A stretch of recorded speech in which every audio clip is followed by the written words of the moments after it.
بسم الله الرحمن الرحيم قل أعوذ برب الناس ملك الناس إله الناس من شر الوسواس الخناس الذي يوسوس في صدور الناس من الجنة والناس. Bismillahirrahmanirrahim.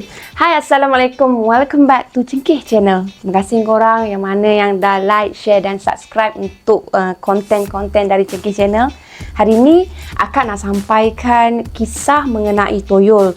Tapi akak nyatakan terlebih dahulu bahawa akak tak dapat mensahihkan untuk kisah ni sama ada benar atau tak tahu. Kita ambil ia sebagai hiburan.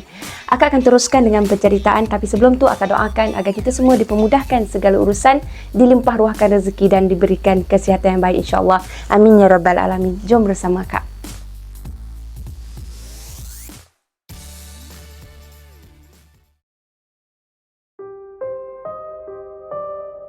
Akak mulakan dengan kisah toyol yang pertama. Kisah kali ini adalah perkongsian dari seseorang yang dikenali dengan nama Am. Am ada beberapa kisah menyeramkan yang dia sendiri lalui. Kisah yang Am ingin kongsikan ni terjadi pada dia sekeluarga dalam tahun 1998. Waktu tu Am dia baru darjah 4. Kejadian tersebut berlaku di Kampung Melayu Subang, iaitu di lorong perumahan tempat mereka tinggal. Maksud lorong perumahan tu sebab ianya satu lorong perumahan sekeluarga. Kerana pembahagian lot, macam itulah apa yang difahamkan oleh Am. Rumah yang depan sekali ialah rumah arwah nenek Am, iaitu emak kepada ibu Am. Dan seterusnya rumah makcik dia, sehinggalah sampai ke hujung lorong tersebut ada 6 buah rumah. Rumah ibu Am terletak di hujung sekali lorong tu. Pada suatu hari, kampung tersebut kecoh dengan gangguan toyol dari lot perumahan kawasan belakang, sehinggalah ke lot kawasan perumahan mereka tinggal tu. Ibu dengan ayah Am, dia langsung tak benarkan Am keluar rumah jauh-jauh, dan kalau keluar sekalipun mesti kena balik awal. Ianya berlarutan sehingga 2 minggu tau.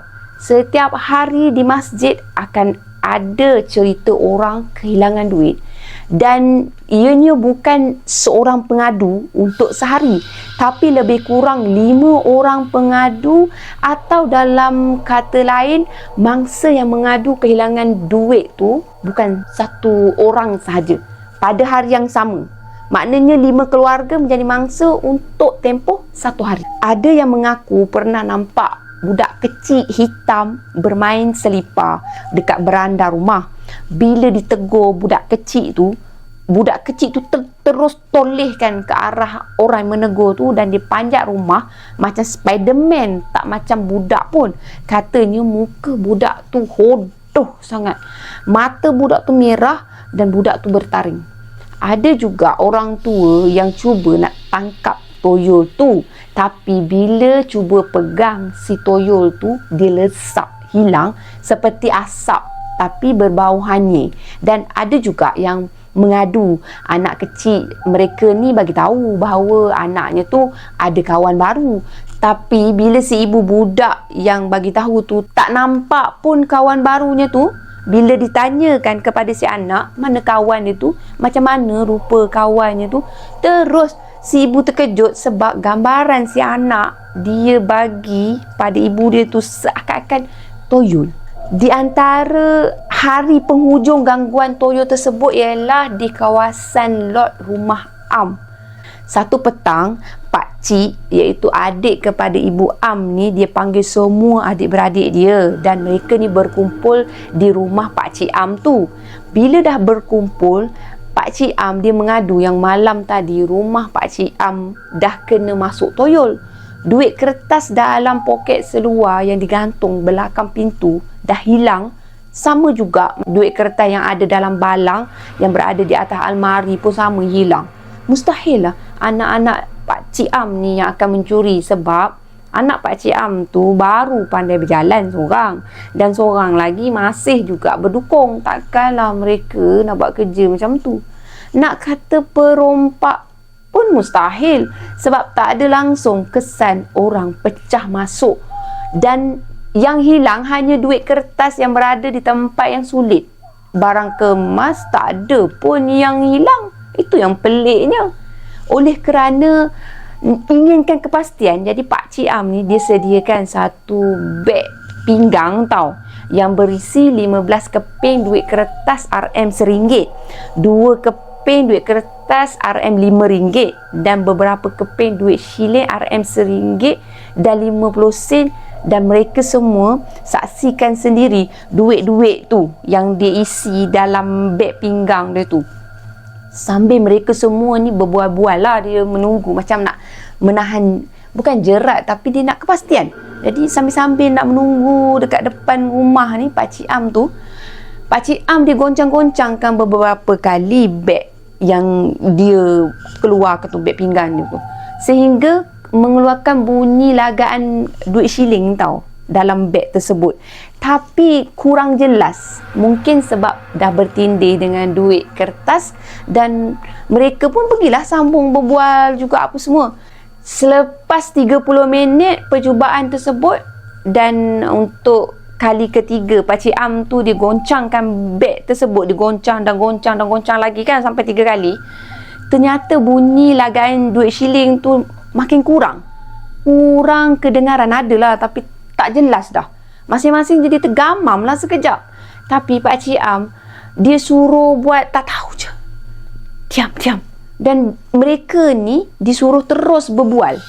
Selang lebih kurang 15 minit Pakcik Am dia pergi goncangkan lagi beg dia. Jelas sangat mereka dengar bunyi duit shilling sahaja berlaga. Jadi Pakcik Am pun dia buka lah beg tersebut depan mereka semua ni. Terkejutlah dengan apa yang mereka lihat. Hanya ada duit shilling sahaja yang tinggal dalam beg tersebut. Dan yang pastinya duit kertas semua memang dah lesak, dah tak ada. Malamnya tu selepas maghrib, ibu dengan ayah Am berkumpul dengan adik-beradik dia yang lain di rumah depan, iaitu rumah nenek Am yang Kak bagi tahu awal tadi. Masa tu Am dengan kakak-kakak dia pun tunggu dekat rumah lah, sebab mereka nak siapkan kerja sekolah. Tengah mereka leka nak siapkan kerja sekolah tu, tiba-tiba mereka ni terdengar kaca jatuh, jatuh. Jadi Am dengan kakak-kakak dia pun terkejut lah. Alamak, apa tu, bunyi apa tu? Dan masing-masing bagilah arahan sesama sendiri untuk tengok apa yang terjadi dekat dapur tu. Akhirnya Am lah yang kena pergi tengok, sebab Am seorang je lelaki pada waktu tu. Dengan cermat, dengan hati-hati, perlahan Am ni dia pergi ke arah dapur. Dia nak periksa apa yang sebenarnya dah terjadi. Rupa-rupanya balang kaca yang jatuh. Balang kaca tu pula dalam dia tu berisi tepung, dan ada balang kaca yang berisi kacang hijau jatuh dari tempat kedudukan asal dia. Habislah semua item-item tu berselerak dengan tepungnya, dengan kacang hijaunya berselerak. Am pun dia panggil lah kakak-kakak dia untuk tengoklah sekali apa yang dia dah nampak. Sedang mereka tu tengah tengok ni, dan tengah berjaga-jaga jugalah, sebab risau takut serpihan kaca tu tiba-tiba terkena pada mereka kan. Masa tengah berhati-hati tu, tiba-tiba ada beberapa biji kacang hijau yang berselerak dekat atas lantai tu bergerak sendiri. Ini bukan tipu-tipu memang bergerak sendiri. Bukan sekali tau, tapi banyak kali.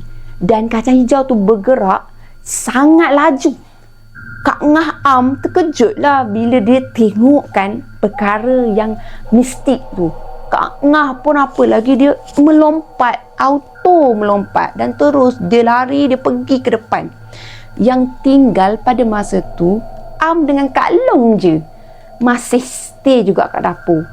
Pada waktu tu mereka pun takut juga, tapi tak tahulah kenapa Kak Ngah je yang terloncat terus lari. Cuma mereka berdua ni dia lebih terkejut tau. Jadi bila dah over terkejut, dia terdiam.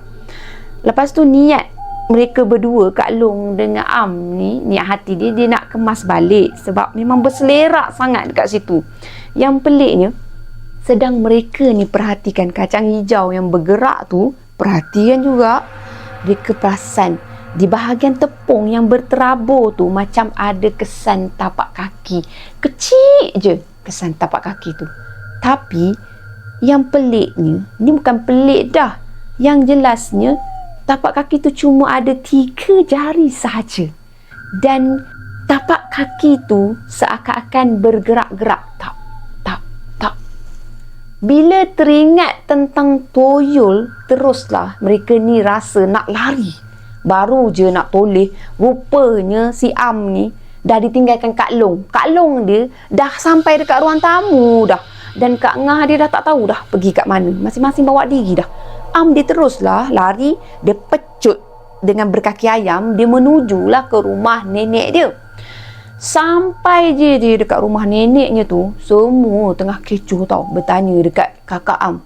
Rupanya Kak Ngah dah sampai dulu rumah neneknya tu, hampir betul, bisik hati si Am. Jadi mereka semua ni terus bergegas ke rumah Ibu Am untuk periksakan apa yang diceritakan oleh dak 3 orang ni. Tapi tak nampak lah toyol tu, time tu memang tak nampak lah. Mereka tak dapat nak tengok sedebuk toyol kat depan mereka, memang tak nampak. Cuma kesan tapak kaki toyol tu je. Ada mungkin dia dah puas main kacang tu kot, kacang hijau kat situ kan, dah jemu lah kan, kira kacang 1, 2, 3 kot je dah. Sedikit keliru lah sebab ada beberapa helai juga duit kertas ayah Am dekat atas TV, tak hilang pun. Stay juga ada kat situ. Ada orang tua bagi tahu yang toyol ni dia suka bermain dengan kacang hijau. Dan dia akan khayal dengan melihat kacang-kacang hijau tu, dia main, dia galik macam tu lah. Tak ada kerja lah. Lepas tu ada juga yang cakap bila dia tengok ikan puyuh ni tengah berenang tu kan, macam tu, dia khayal tau. Entahlah ya ke tak, wallahu alam lah, tak tahulah. Cuma yang ekstranya mereka ni dapat lihat bentuk kaki toyol tu memang ada 3 jari je. Itu kira satu dah rezeki lah untuk mereka tengok benda tu, sebab kebetulan kan tepung tu bersama dengan kacang hijau tu. Tapi itulah nak dikatakan kan, kalau kita selalu dengar kan toyol ni suka sangat dengan kacang hijau. Kenapa Cuba korang komen, apa yang dia gemar sangat dengan kacang hijau tu? Atau dia nak ngira banyak? No. Atau dia nak buat apa? Nak buat bubur? Tak lepas. Jadi cubalah komen. Banyaklah lepas tu akak sambung, banyak ikhtiar yang orang kampung dan pihak masjid cuba lakukan. Tapi tak ada hasil dan gangguan toyol tu tetap masih berlarutan sehingga ke kawasan lot perumahan yang seterusnya. Macam tu lah. Sekian kisah toyol dari Am.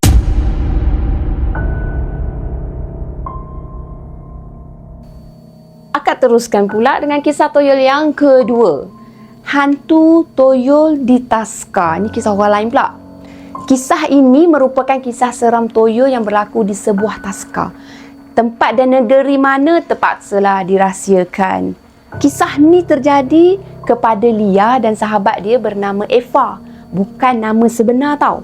Lia dengan Eva ni dia berjaya mendapatkan permit untuk buka sebuah pusat taska dekat sebuah kawasan perumahan. Alhamdulillah. Sebulan sebelum pembukaan taska tu, mereka dah pun membelilah segala peralatan dan beberapa barang-barang lain untuk menghiaskan taska tu, dan dia nak lengkapkanlah taska yang bakal mereka buka seronoknya.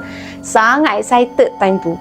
Sebelum tu mereka dah pun bertemu dengan seorang pemuda yang bernama Ahmad, dan pemuda tu merupakan pemilik kepada rumah di sebuah kawasan perumahan fasa 1 berhampiran kawasan perumahan rumah mereka juga di perumahan fasa 3. Pada mulanya rumah tu merupakan milik kepada arwah datuk dia, dan kini rumah tu dah tak ada penghuni dah. Agak usang sedikit sebab rumah tu dah tak didiami oleh sesiapa pun kat situ.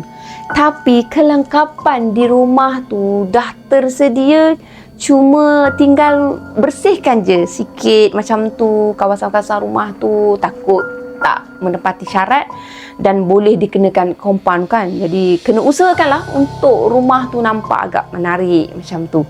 Maka dia pun bersetujulah untuk menyewakan rumah tu kepada mereka ni. Jadi Lia dengan Eva ni dia berpindahlah ke rumah tersebut. Bilik dekat atas ada 2 bilik, tapi mereka guna sebilik je. Bilik yang satu lagi tu mereka gunakan untuk simpan barang-barang. Dekat ruang tamu tu memang mereka hias secantik yang boleh. Jadi kanak-kanak pun selesa lah duduk dekat situ. Dan di luar rumah tu pula ada satu kawasan lapang double story, corner lah.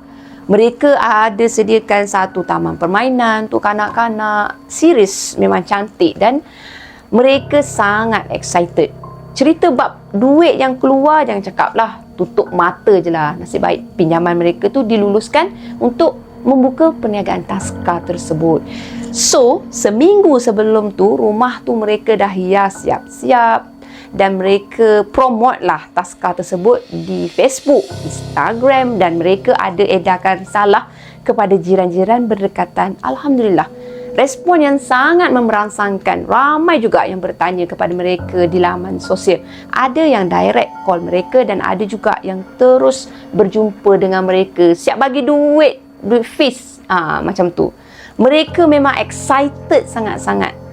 Hari pertama pembukaan taska ni sangat tidak mengecewakan. Ada lebih kurang 40 orang yang datang mendaftar. Macam itulah. Jadi mereka agih-agihkan 20 orang sesi pagi, 20 orang lagi sesi tengah hari. Memandangkan mereka ni tak ada pekerja lagi.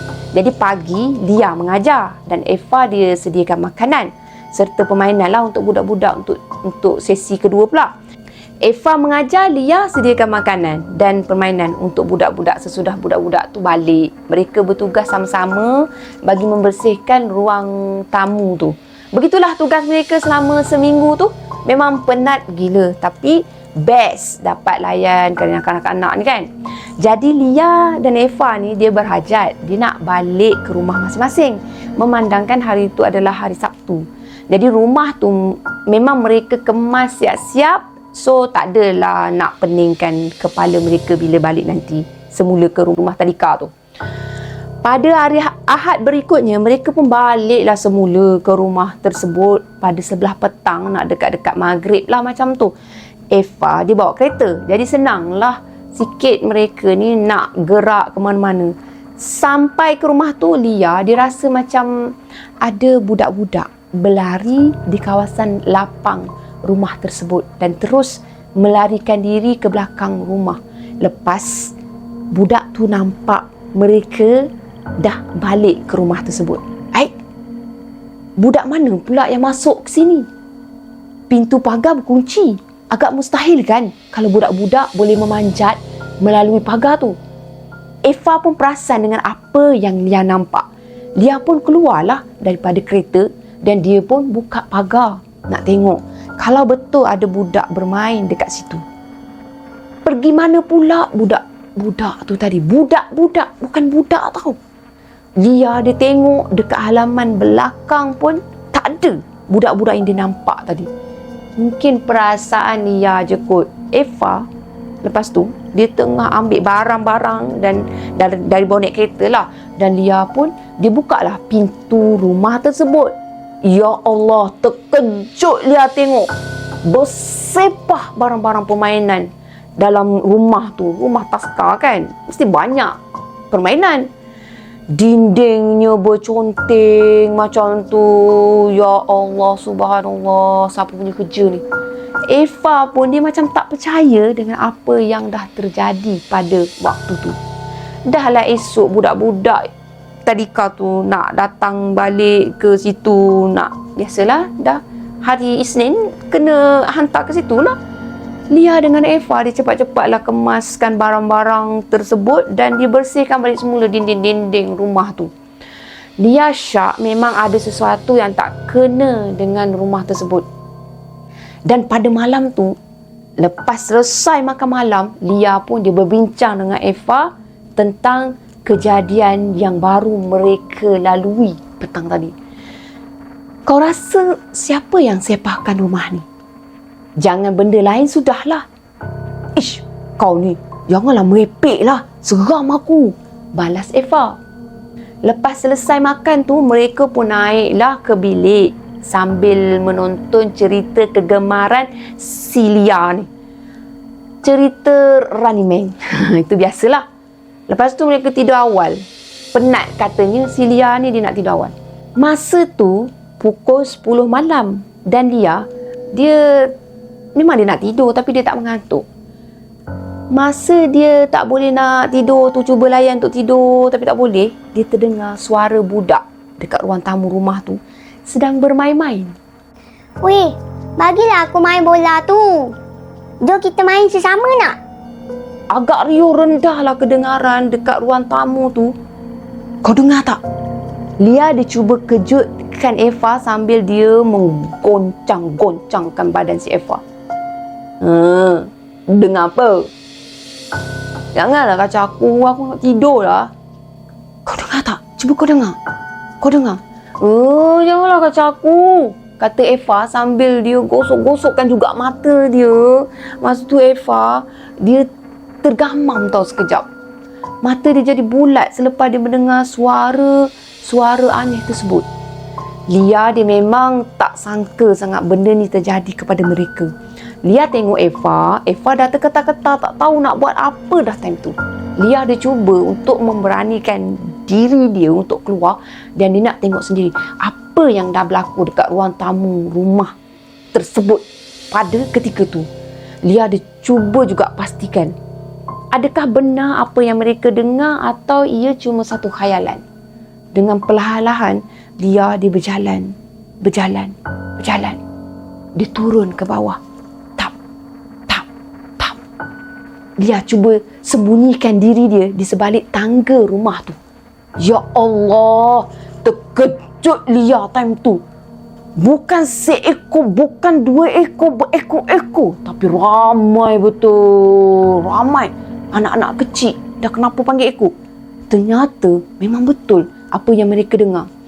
Patutlah panggil ekor. Toyo-toyo tu sedang bermain-main dekat ruang tamu mereka.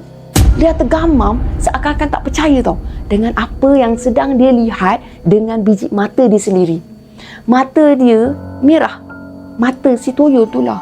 Gigi si Toyo-toyo tu tajam dan sangat menakutkan. Ada orang lah. Kakak jom main. Rupa-rupanya Toyo-toyo tu perasan akan kehadiran Lia dekat situ. Siap ajak main lagi. Lia pun apa lagi, dah di offer ajak main sekali, mana maunya. Lia dia bergegas, dia lari, dia menuju ke bilik semula. Lepas tu dia tutup gedekang pintu bilik. Lepas tu dengan pantasnya Lia dia pergi kepada kawan dia tu. Lia dia dengar tau masa dia tengah duduk dalam bilik, dah tutup semua, dah sembunyi kan. Dia dengar bunyi tapak kaki Toyo-toyo tu sedang berlari menuju ke arah bilik mereka. Lia pun menangis lah. Lepas tu dia berdoa, semoga benda tu tak kacau mereka. Jangan kacau. Tok. Kakak, jomlah main. Kakak, jomlah main. Jomlah. Toyo-toyo tu mengetuk pintu bilik mereka seperti berasak-asak tau. Berebut-rebut nak mengetukkan pintu. Tok. Lia dia bergegas pergi ke katil. Lepas tu dia pelukkan Eva. Kita nak buat apa ni? Aku takut kata Eva kepada Lia. Lia jadi kaku dan dia tak tahu dia nak buat apa time tu. Dia tak tahu. Sehinggalah keesokan paginya, punyalah lama dia bertahan dalam bilik tu. Toyo-toyo tu pergi dari rumah tu macam tu aja. Nasib baiklah Toyo-toyo tu tak masuk bilik tau. Dari malam sehingga ke pagi lah mereka tu tak tidur makanya. Tak henti-henti Toyo-toyo tu mengganggu mereka. Walaupun dalam keadaan takut, Lia dengan Eva diberanikan diri untuk turun ke ruang tamu rumah tersebut. Keadaan ruang tamu tu sangat kotor dan sangat bersemak-semak dengan segala jenis kejadah mainan semua. Terdapat banyak kesan-kesan tapak kaki ada, kesan lumpur ada dekat lantai rumah tu.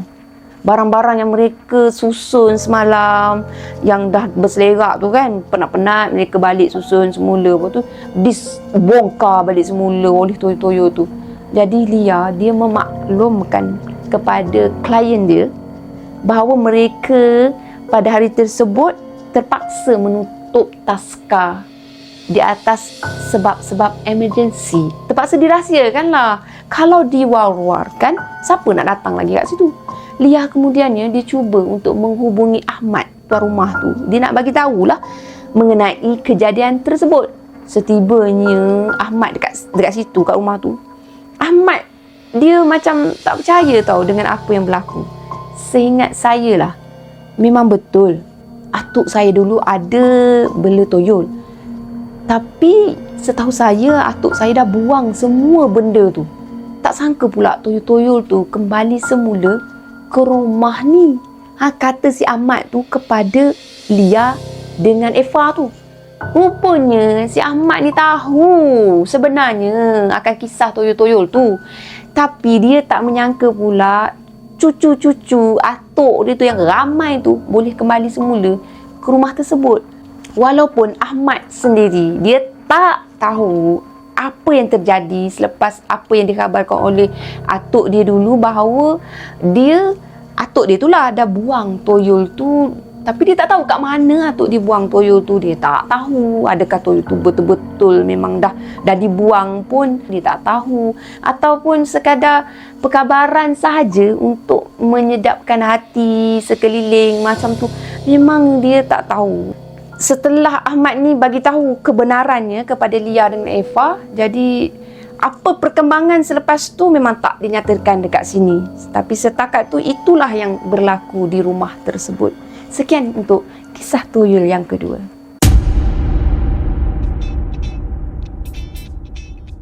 Sekian sahaja dua kisah untuk kali ini. Apa yang baik sama-sama kita ambil jadikan sebagai toladan. Apa yang buruk sama-sama kita ambil jadikan sebagai sempadan. Andai kata kisah ini tak masuk akal, akak minta maaf. Dan andai kata kisah ini boleh dijadikan sebagai hiburan, sama-sama kita jadikan sebagai hiburan.